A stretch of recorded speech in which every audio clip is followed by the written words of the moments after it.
Él tiene preparadas para él. Y en este capítulo 17 vamos a ver cómo Dios confirma nuevamente ese pacto con Abraham. Primero lo va a hacer cambiándole el nombre a Abraham, estableciendo la circuncisión, cambiándole el nombre también a Saraí, y luego vamos a ver ahí más adelante en el capítulo 17, por ahí por el versículo 19, cómo Dios le promete realmente el hijo que va a tener Saraí. Y al final del capítulo 17 vemos la obediencia de Abraham hacia lo que Dios le había dicho acerca de la circuncisión. Se circuncidan también todos sus siervos, todos los varones de su casa. ¿Amén?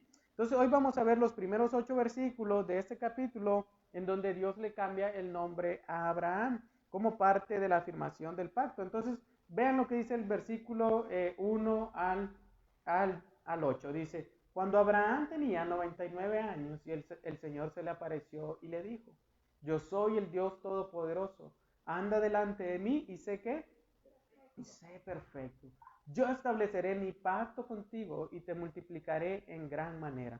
Entonces Abraham se postró sobre su rostro y Dios habló con él: en cuanto a mí, ahora mi pacto es contigo y serás padre de multitud de naciones, y no serás llamado más Abraham, sino que tu nombre será Abraham, porque yo te haré padre de multitud de naciones.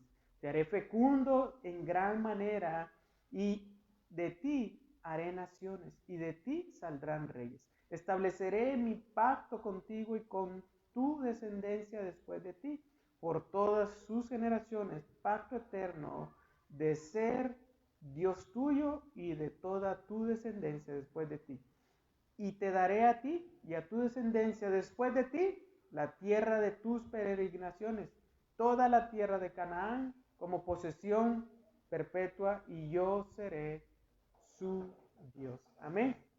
Entonces, veremos esos 8 versículos en donde Dios le cambia el nombre a Abraham. Y vean qué interesante cómo empieza el versículo 1. Dice: cuando Abraham tenía ¿cuántos años?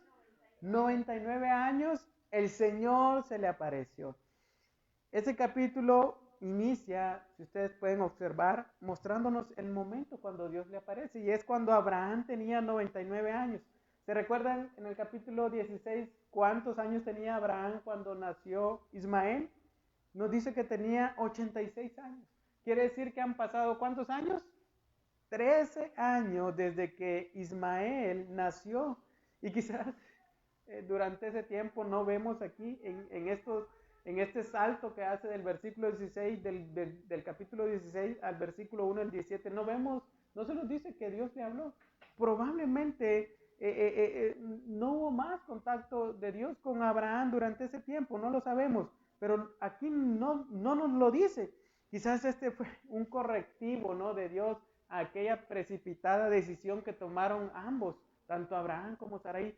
13 años después, Dios se le viene apareciendo nuevamente a Abraham.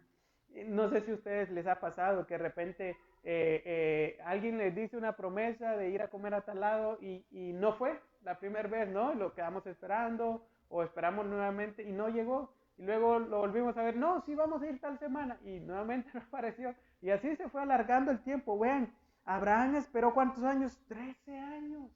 13 años, y Dios se le apareció nuevamente. Y también, si ustedes se fijan y sacan cuentas, han pasado aproximadamente 24 años desde que Dios llamó a Abraham por primera vez allá en Génesis capítulo 12. Entonces, el tiempo de espera, hermanos, ha sido muy largo. Obsérvenlo aquí, ha sido un tiempo de espera muy largo, y humanamente hablando, la promesa parecía no llegar. Por eso en el capítulo 16 vimos una decisión precipitada, ¿no?, de Abraham y Saraí. Parecía que no llegaba la promesa, pero observemos cómo Dios obra en el hombre. Lo hace ¿qué? Esperar con paciencia. Dios lo hace esperar. Dios hizo esperar a Abraham y a Saraí para que murieran a sí mismos, de modo que el poder de Dios se pudiera manifestar claramente en sus vidas. Abraham era un hombre ya de 99 años. Saraí también más adelante lo dice, probablemente ya tenía 90 años. Entonces, como dice Lutero acerca de este texto, dice: Dios primero vacía al hombre antes de llenarlo de bendiciones. Y era lo que Dios estaba haciendo.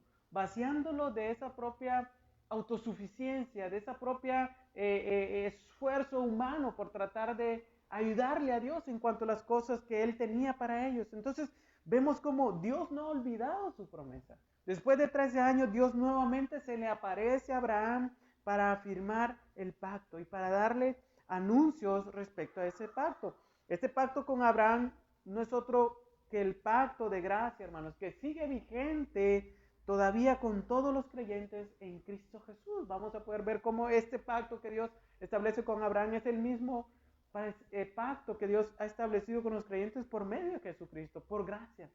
Todo depende de Él, no del hombre. Entonces, veamos cómo Dios se identifica. ¿Cómo se identifica Dios aquí? Yo soy el Dios que todopoderoso. Ven cómo Dios se identifica aquí con Abraham.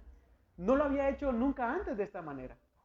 Dios por primera vez aquí se presenta con este título, Dios todopoderoso, y este término en hebreo es el Shaddai. Y esta palabra significa, o este título indicaba la majestad, la misma naturaleza, que todo lo creado cumpliera para sus propósitos.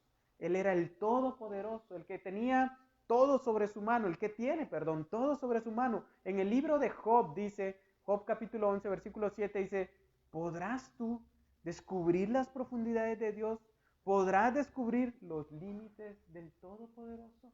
Era la pregunta que se hacían ahí en el libro de Job. Precisamente por eso, porque Dios es un Dios tan poderoso, tan grande, tan majestuoso, tan lleno de poder, que el hombre no alcanza a comprender todo eso. Nunca podremos descubrir las profundidades de Dios. Entonces, cuando probablemente, hermanos, Abraham y Sarai habían perdido la esperanza ya de tener un hijo, imagínense a Abraham pensando a los 99 años, un hijo, Sarai también de casi 90 años pensando en un hijo, parecía que la esperanza era ya nula, ¿no? Entonces, Dios se presenta como ¿quién? Como el Todopoderoso, para darles la seguridad de que la promesa que se iba a cumplir.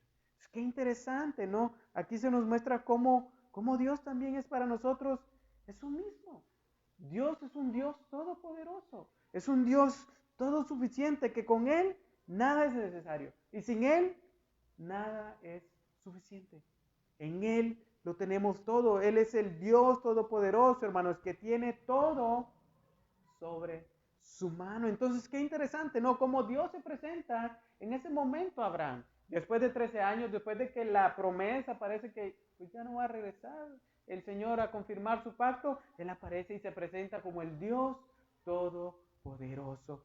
Esta afirmación, esta reafirmación del pacto que observamos aquí, aparecen aquí nuevos elementos. Vea cómo le dice, anda delante de qué? De mí y sé qué? Y sé perfecto. Vean lo que Dios demanda de Abraham. Demanda una vida que recta, una vida fiel, una vida íntegra, una vida sincera, una vida intachable ante la presencia de ¿quién? De Dios. Anda delante de mí y sé perfecto. ¿Recuerda cómo fue creado el hombre en el huerto? El hombre fue creado perfecto. No había pecado. El hombre, el pecado fue el que trajo la imperfección al hombre. Y aquí no se habla de una perfección en ese sentido para Abraham completa, de que él no comete pecado, porque la perfección únicamente se llevará a cabo cuando el Señor venga, ¿no? Aquí habla de una vida de obediencia delante de Dios, una vida que busca obedecer a Dios en todo. Y podemos ver en Génesis a hombres como Enoc y a Noé, que fueron hombres que vivieron obedientemente delante del Señor. Vivieron en obediencia delante del Señor y Dios los llamó precisamente eso, justos, hombres íntegros delante de Él. Y Abraham entonces debía de ser uno de ellos mismos, andar en una vida recta delante de Dios, una vida fiel delante de Dios, un hombre que confiara totalmente en el poder de Dios, en el poder ilimitado de Dios. Eso era lo que Dios demanda de Abraham aquí. Y también entonces demanda de nosotros, hermanos. El Señor requiere que nosotros seamos para Él como personas fieles, Personas obedientes, personas que vivan una vida de integridad, una vida recta, que andemos en rectitud delante de Él. Por eso el pacto es lo mismo.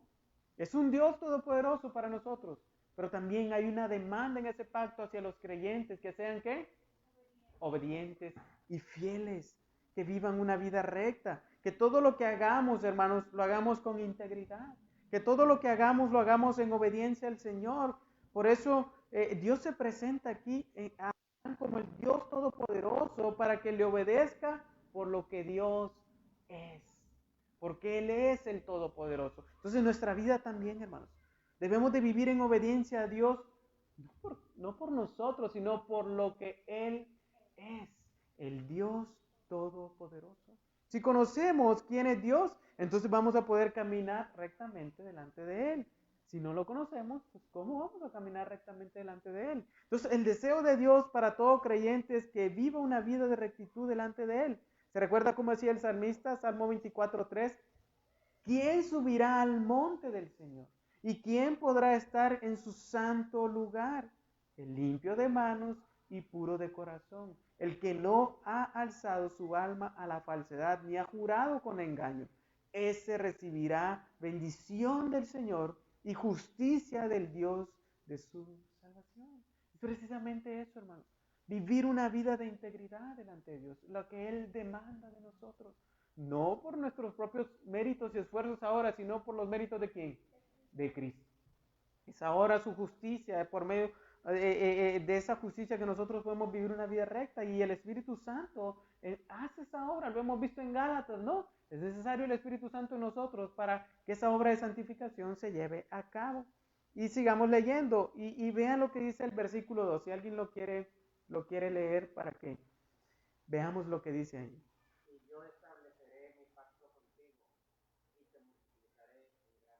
Amén.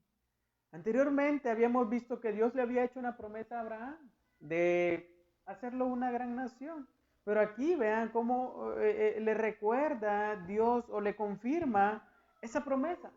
Te voy a hacer una gran nación, te voy a multiplicar tu descendencia, pues en gran manera. Dios ya le había dicho, ¿no? Que lo iba a multiplicar como el polvo de la tierra. Y aquí Dios nuevamente le confirma o le reafirma ese pacto. Para Abraham, pues esto significaba, hermanos, que Dios iba a cumplir su promesa. Porque por más de 24 años, por casi 24 años, había estado esperando. Pero Dios nuevamente regresa, ¿para qué? Para confirmarle, para afirmarle que sí lo va a hacer. Quizás Abraham pensó que después de tantos años Dios ya se había olvidado. Dijo Abraham, no, pues ya, se le olvidó a Dios lo que me había prometido. Pero a Dios, hermanos, a Dios no se le olvida nada. A Dios no se le olvida nada. Dios regresa y le confirma, le reafirma lo que le había dicho. Entonces esto sin duda, hermanos, son noticias asombrosas para él y para su esposa. Eran las buenas nuevas de Dios. Y veamos, hermanos, en el siguiente versículo, cuál fue la respuesta de Abraham. Entonces Abraham, ¿qué hizo? Se postró sobre su rostro y Dios habló con él. Vea cómo Abraham, al escuchar lo que Dios le está diciendo, la reafirmación de ese pacto que hace Abraham, inclina su cabeza, su rostro hacia el suelo, es lo que esa palabra significa. Abraham se fue de rodillas, o quizás totalmente acostado en el suelo, tocó el suelo con su frente. Eso era una señal de adoración, una señal de reverencia delante de Dios. Abraham sabía lo que Dios le estaba diciendo. Sería por medio de él que Dios traería la bendición a todas las familias de la tierra. Abraham conocía realmente lo que Dios le estaba diciendo. Sería por medio de él que Dios traería al Salvador del mundo.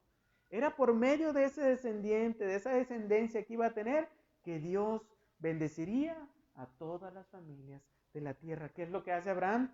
Se postra delante de él, reconociendo quién es Dios, adorando al Señor, reverenciando al Señor. Entonces la respuesta de Abraham es esa. Y esta es la actitud, hermanos, que todo hombre pecador debe tener delante de la presencia de Dios. ¿Una actitud de qué? De reverencia, de adoración.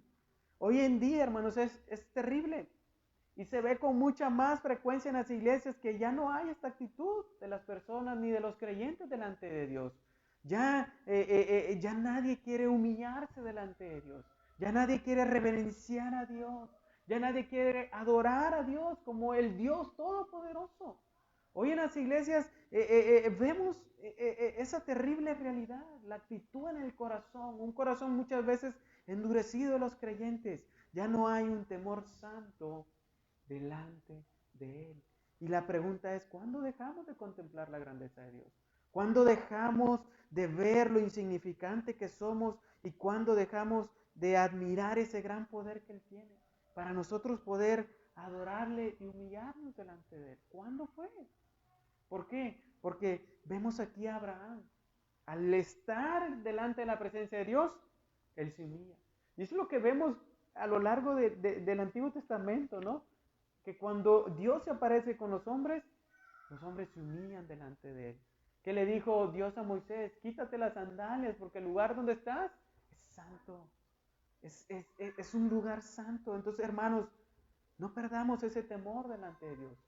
Esa reverencia delante de Dios que no estamos ante cualquiera. Estamos ante el Dios Todopoderoso. Sigamos leyendo y veamos lo que Dios le dice, versículo 4. Si alguien lo quiere leer, vean lo que dice.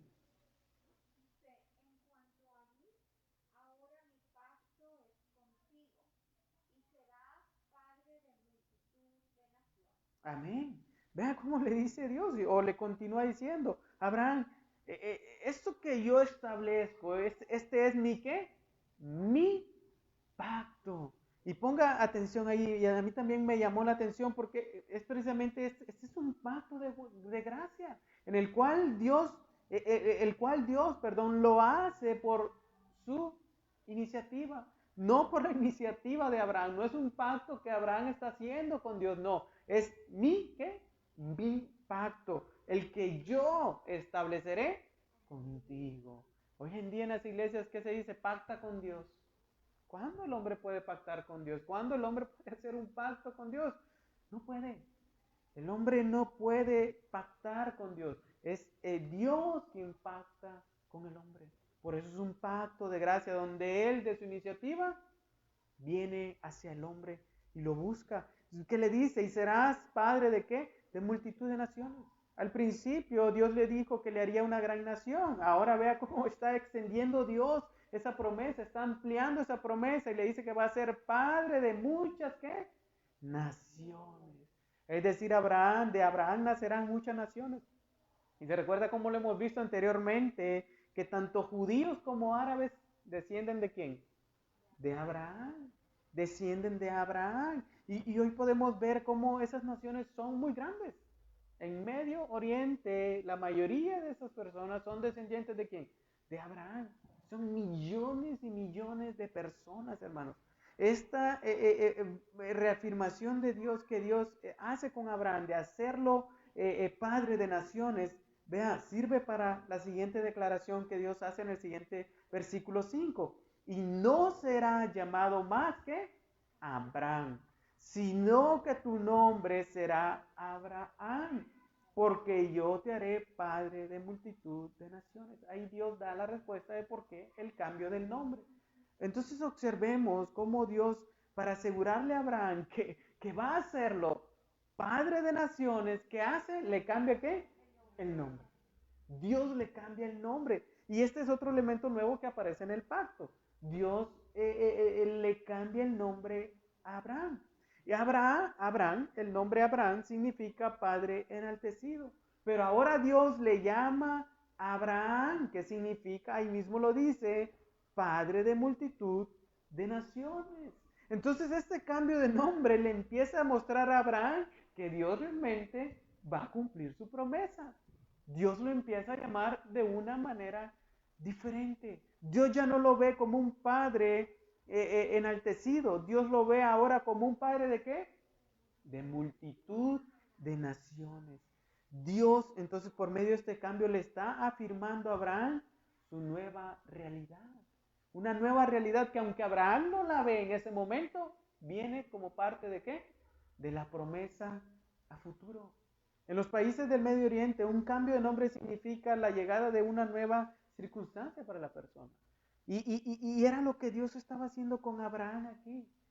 Y será lo mismo que el Señor hará con otros personajes de la Biblia como Jacob, ¿no? Dios le cambia el nombre. Dios le da esa nueva realidad al cambiarle el nombre. Y es lo mismo que está haciendo Dios con Abraham. Ya no te llamarás así, ahora te llamarás de esta manera. Dios ya lo ve a futuro, esa promesa cumplida y establecida. O sea, Abraham sabía que Dios entonces no lo estaba engañando. Y dice, me voy a llamar Abraham. Y era casi una locura para un hombre de 99 años, con tan solo un hijo, tener ese nombre, ¿no? Padre de multitudes. Cualquiera se hubiera reído. ¿De dónde, muchachos? Si ya tenés 99 años. Imagínense Abraham presentándose con sus siervos, ¿no? Dios me cambió el nombre. Me llamo ahora Abraham, padre de multitud de naciones. Y aquellos preguntando, pues si solo tiene un hijo, ¿de dónde? Entonces, vean cómo esto quizás provocó risas y burlas, pero Dios lo hace, hermanos, para confirmarle a Abraham que iba a cumplir su promesa. Una nueva realidad en la que ahora Abraham debía de vivir. Su nuevo nombre era un recordatorio de que Dios iba a cumplir su promesa. Cada vez que alguien ahora lo llamaba por su nuevo nombre, le hacía recordar a Abraham la promesa que Dios le había hecho. Dios me hará padre de naciones. Dios me hará padre de multitudes. ¿Cuándo? No lo sé. Tan solo creo en lo que Él me ha dicho. Entonces vea cómo Dios trabaja de esa manera. Dios nos llama ahora con un nuevo nombre. Y en tiempos del Nuevo Testamento, los sobrenombres también reflejan el carácter de esa persona. Algunas veces eran añadidos al nombre. ¿Se recuerda cómo Jesús le cambió el nombre a Pedro, quien se llamaba ¿cómo? Cefas. Tú te llamarás ahora ¿qué? Pedro, le dice. Porque sobre esta roca ¿qué? Edificaré mi iglesia. En el Nuevo Testamento se nos dice la nueva realidad del creyente también, hermanos. Es llamado a ser ¿qué? A ser santo. A ser santo. Y lo vemos, y vemos otros nombres, pero a mí me llamó la el creyente en el Nuevo Testamento que es llamado a ser santo. Y 1 Pedro 1:15 dice, sino que así como aquel que lo llamó es santo, sino que así, perdón, como aquel que lo llamó es santo, así también ustedes que sean santos en toda su manera de vivir. Porque escrito está, sean santos porque yo soy santo. Entonces vea cómo usted y yo, hermanos, tenemos una nueva realidad ahora como creyentes. Dios nos llama de otra manera. Ahora tenemos una nueva realidad en la cual vivir y es ser santos como nuestro Señor que es santo. Vivir en toda nuestra manera en santidad. Entonces en el Nuevo Testamento a los creyentes se les llama santos. Ustedes son santos porque es el llamamiento que Dios nos ha hecho. Es como Dios nos ve. Claro, ahorita no somos completamente santos, pero vendrá aquel día cuando Dios nos conformará completamente a ese nombre. Aunque ahora en este momento parece imposible que Josué, que Mario, Lupita, Adriana, Perla, Fernando, Zuli, cualquiera de nosotros parezca santo. Pero vendrá aquel día cuando Dios, hermanos, complete esa obra en nosotros. En Apocalipsis dice que al vencedor Dios le hará de su propiedad, poniendo su nombre sobre él. Capítulo 3, versículo 12, vea cómo dice, al vencedor le haré columna en el templo de mi Dios, y nunca más saldrá de allí. Escribiré sobre él el nombre de mi Dios y el nombre de la ciudad de mi Dios, la nueva Jerusalén, que desciende del cielo de mi Dios, y mi nombre nuevo. Qué bonito, hermanos. Dios escribirá su nombre en nosotros. Nos dará una nueva identidad. Nos dará una nueva realidad. Tendremos una nueva vida en la eternidad. Eso es lo que refleja aquí. Entonces vea cómo Dios nos llama ahora a vivir una vida de santidad en todo lo que hagamos. Entonces, esa es la nueva realidad que como creyentes debemos de vivir, hermanos. Entonces, qué interesante cómo Abraham es llamado ahora por un nuevo nombre. Y Abraham no solo sería el padre de naciones, sino que este pacto de Dios también Vea cómo apuntaba a nosotros, a todos los que creemos en Jesucristo. Gálatas 3:29, y si ustedes son de Cristo, entonces son descendencia ¿de quién? De Abraham, herederos según la promesa. No solo de naciones en el sentido físico, sino también en el sentido espiritual. Abraham sería padre de multitudes, espiritualmente hablando, que vendrían por la promesa hecha a nuestro Señor Jesucristo. Entonces vea cómo Abraham realmente se convierte en bendición para todas las familias ¿de qué? De la tierra. Es lo que Dios está haciendo, por eso Dios le está llamando de otra manera. Y es por eso Dios también nos llama de otra manera a nosotros. Vea el versículo 6, te haré fecundo en gran manera, y de ti haré naciones. Y ahora le añade algo más, y de ti saldrán ¿qué? Saldrán reyes. Observe lo que Dios le dice, serás tan fértil que muchas naciones saldrán de ti, incluso saldrán. Y esto fue una realidad, muchas naciones son descendientes de Abraham, como lo hemos visto, incluso muchos reyes de esas naciones fueron descendientes de Abraham.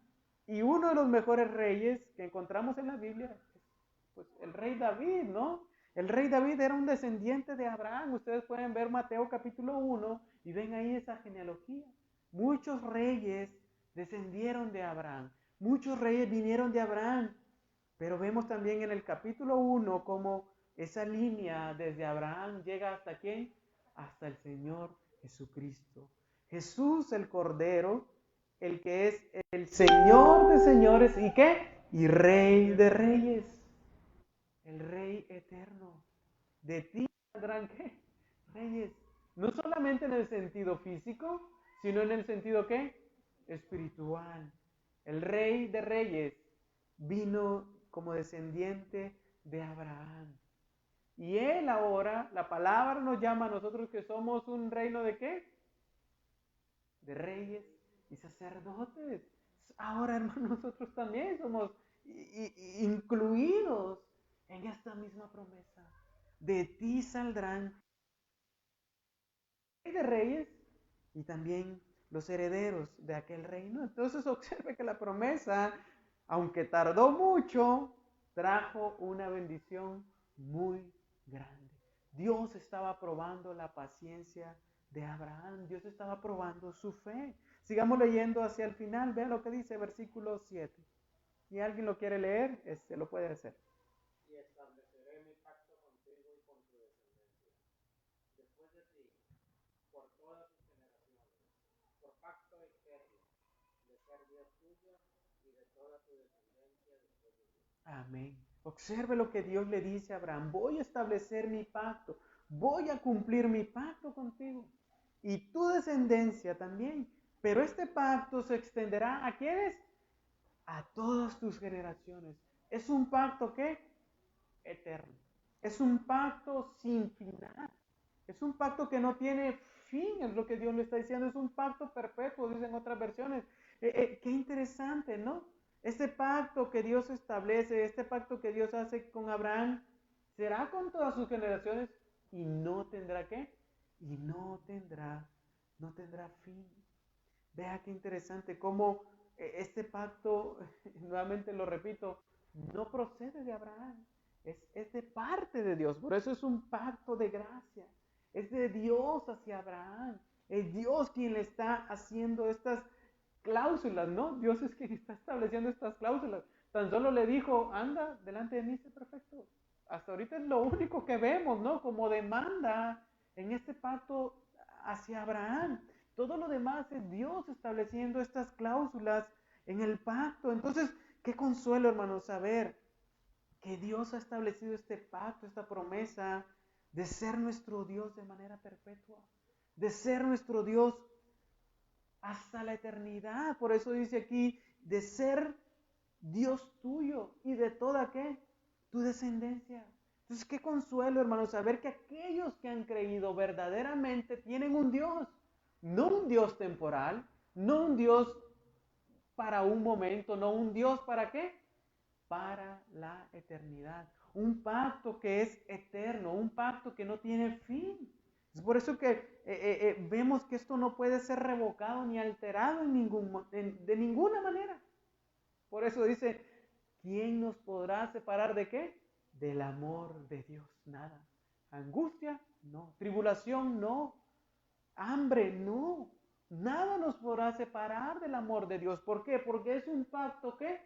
Eterno que Dios ha hecho con aquellos que han creído. Por eso vemos en Abraham reflejado ese pacto mismo que Dios ha hecho por medio de Jesucristo con nosotros. Él ha prometido estar con nosotros ¿cuánto? Todos los días hasta el fin del mundo y en la eternidad también. En la eternidad, porque es un pacto eterno, hermanos, de Él ser nuestro Dios. Y me encanta aquí de tu descendencia también. Y aquí me muestra, hermano, cómo hay una promesa también de que aquellos descendientes de nosotros que crean en el Señor también tendrán a este mismo Dios.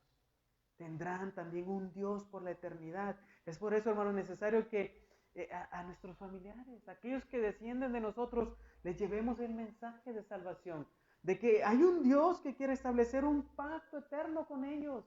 De ser su Dios por la eternidad. De ser su Dios eternamente. De traer bendición sobre su vida. Y que ese pacto jamás será revocado. Entonces, hermanos, aquí hay promesas verdaderamente grandes. Vea cómo dice Matthew Henry, dice, Dios será Dios de ellos. Lo que es Dios en sí mismo será para todo su pueblo. Su sabiduría será de ellos para guiarles y aconsejarles. Su poder será de ellos para protegerles y sostenerles. Su bondad será de ellos para proporcionarles sustento, consuelo y apoyo. Fin de la cita. Qué interesante, hermanos. Tenemos un Dios con nosotros. Tenemos un Dios que realmente es el Dios todopoderoso que ha establecido su pacto con nosotros. Y esto me habla, hermanos, de una relación continua de Dios con su pueblo. Es lo que Dios quiere con Abraham. Yo seré tu Dios. Este es un pacto eterno. Entonces, como si le dijera Dios a Abraham, pues no tendrás necesidad de buscar otros dioses. No tendrás necesidad de andar buscando dioses que llenen tu vida. No, yo soy el que llena todo eso. Entonces, me encanta cómo Dios ha prometido, hermanos, ser nuestro Dios. Y la gran promesa la tenemos en el verso 8. Y a ti, y daré a ti, perdón, y a tu descendencia después de ti, ¿qué? La tierra de tus peregrinaciones. Toda la tierra de Canaán como posesión perpetua. Y nuevamente vean cómo dice, y yo seré su Dios. Qué gran promesa la que Dios le hace a Abraham. La tierra por la cual Abraham ha andado peregrinando, porque eso es lo que hemos visto, ¿no? Desde el capítulo 12, Abraham ha andado por toda Canaán. Recorre, le dijo Dios, la tierra a lo ancho y a lo largo. Y Abraham ha hecho eso con su tienda, ha andado por ahí, por todo Canaán. Incluso cuando Lot escogió lo mejor. Entonces, Dios le promete aquí a Abraham y a su descendencia darle la tierra de Canaán por posesión que eterna. Y vea cómo esa promesa también está vinculada, esa misma promesa de darle esa tierra está vinculada a que Dios va a ser su Dios.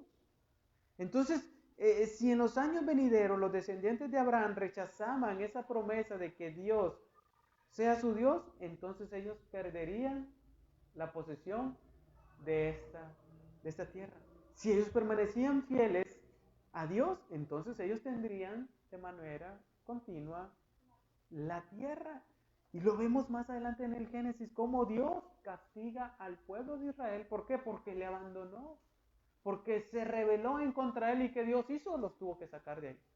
Los sacó y los llevó cautivos a Egipto. ¿Por qué? Porque se rebelaron en contra de Dios, fueron infieles al pacto. Y Dios dijo, bueno, era parte de la vinculación de que yo les daría esta tierra y yo sería su Dios en esta tierra. No adorarían a nadie más en esta tierra. Entonces vemos cómo Dios castiga a su pueblo y lo lleva cautivo porque le abandonaron. Y esto que Dios le dice a Abraham, hermanos, de darle una morada terrenal, refleja la misma promesa que Dios nos ha dado a nosotros como creyentes ahora en Cristo Jesús, de darnos una morada, ¿qué? Celestial, perpetuamente, eternamente. Yo te daré una tierra y ahí yo seré, ¿qué? Tu Dios.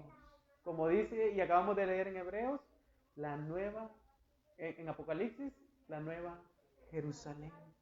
Y en Hebreos 9:4 nos dice que es el reposo sagrado que como pueblo de Dios estamos todavía esperando. Entrar en el Canaán espiritual por la eternidad. Qué interesante, ¿no? Es la que culmina todo el pacto. Te daré esta tierra y ahí yo seré tu Dios. Entonces, hermanos, si nos separamos de Dios, si nos apartamos de Dios, si dejamos que Dios ya no sea nuestro Dios, entonces no recibiremos esa promesa de la morada eterna, donde Él será nuestro Dios. Pero si permanecemos fieles al Señor, en obediencia al Señor, entonces habitaremos con Él eternamente, que Él ha prometido para aquellos que le aman. Hebreos 9:15 dice, por eso Cristo es el mediador de un nuevo pacto, a fin de que habiendo tenido lugar una muerte para la redención de las transgresiones que se cometieron bajo el primer pacto, los que han sido llamados reciban la promesa de la herencia eterna. Eso es lo que Dios quiere. Por medio de Cristo, por medio de su sacrificio, eso que cantábamos ahorita, de esa obra consumada en la cruz, nosotros recibamos la promesa de la herencia, ¿qué? Eterna. Donde habitemos eternamente con Él. Entonces, hermanos, como conclusión, qué hermoso, ¿no? Es un pacto de gracia.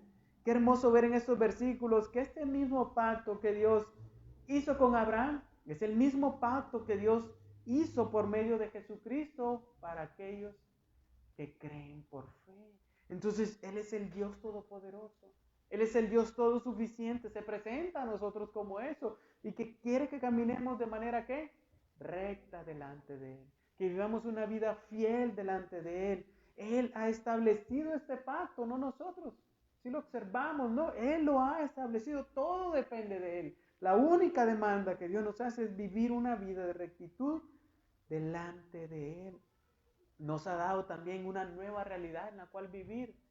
Nos ha cambiado ahora el nombre. Usted ya no se llama Sotano, Mengano, Fulano, no. Usted es llamado a vivir como Dios lo llama en la palabra. Un testigo fiel, un santo y muchos nombres que Dios nos da en la palabra. Entonces Dios nos ha dado ahora una nueva realidad en la cual ahora vivimos. Las cosas viejas pasaron y aquí todas son ¿qué?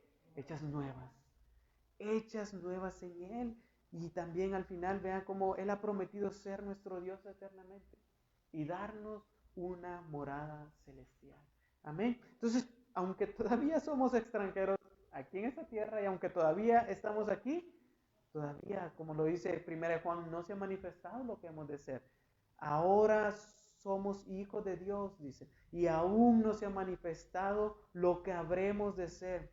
Pero sabemos que cuando Cristo se manifieste, seremos semejantes a Él, porque lo veremos como Él es. Y todo el que tiene esta esperanza puesta en Él, ¿qué hace? Se purifica así como Él es puro. Vean, ese es el llamado de Dios, a vivir una vida de obediencia delante de Él, con miras ¿a qué? A la promesa eterna, a la herencia eterna que Él tiene preparada para aquellos que le aman. Amén. Hermanos, nos ponemos de pie, le damos gracias a Dios por este tiempo de estudiar su palabra. Qué bonito, ¿no? Lo que Dios realmente dejó escrito en su palabra, para nuestro consuelo, para nuestra exhortación. Oramos. Padre, te damos gracias, Señor, en esta tu palabra. Realmente nos asombra, Señor, saber que lo que ya estaba escrito, Señor, lo cumpliste en nuestro Señor Jesucristo. Gracias, Señor, porque Él consumó esa obra con su sangre. Consumó esa obra con su cuerpo y hoy nos ha limpiado y lavado de toda transgresión. Tan solo es creer con fe en ese sacrificio, para poder recibir esa gracia, esa promesa que tú has preparado, Señor. Ayúdanos, Señor, a poder vivir una vida recta, que todo lo que hagamos, Señor, pueda traer gloria y honra a tu nombre. Que vivamos una vida de santidad, así como tú eres santo. Que vivamos una vida recta y pura delante de ti, así como tú eres puro, Señor. Porque sabemos que si nos apartamos de ti, si te olvidamos como nuestro Dios, nos apartarás al castigo eterno. Pero si vivimos en una vida de obediencia delante de ti, tú nos darás, Señor, esa morada eterna juntamente contigo, donde tú serás nuestro Dios, donde no habrá más necesidad de sol, de luna, sino que tú, Señor, nos alumbrarás, tú llenarás nuestras vidas. Gracias te damos, Señor, por tu palabra, gracias por la vida de mis hermanos y gracias por el privilegio que nos da, Señor, en esta tarde de abrir tu palabra y poder ser consolados por medio de ella. Gracias te damos en el nombre de Jesús. Amén y amén. Hermanos,